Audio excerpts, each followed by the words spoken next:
This 2015 Ram 2500 has chrome in all the right places, and a tow package to match. This 6.7 liter Cummins diesel motor is going to be able to pull just about any work toy that you have, or whether you're pulling a bunch of four-wheelers or whatever down to the dirt track, it's going to be a great time. On the inside, it does have power doors, windows, locks, and cloth seats, so you don't have to worry about it just getting trashed. And it is a 6-seater, so if you're hauling your family or anybody for work, there's going to be plenty of space to get everybody in there.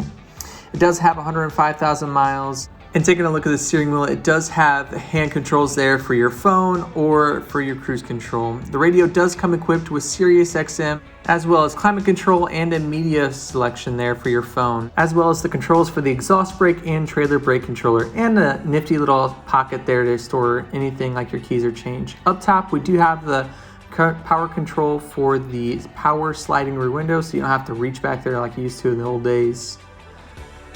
In the rear, we do have plenty of space for your kids, your dogs, whatever you need. The seat does fold up as well for all of your tools. You'll be able to go anywhere and everywhere you want with this. Come check it out, Hillsboro, Missouri.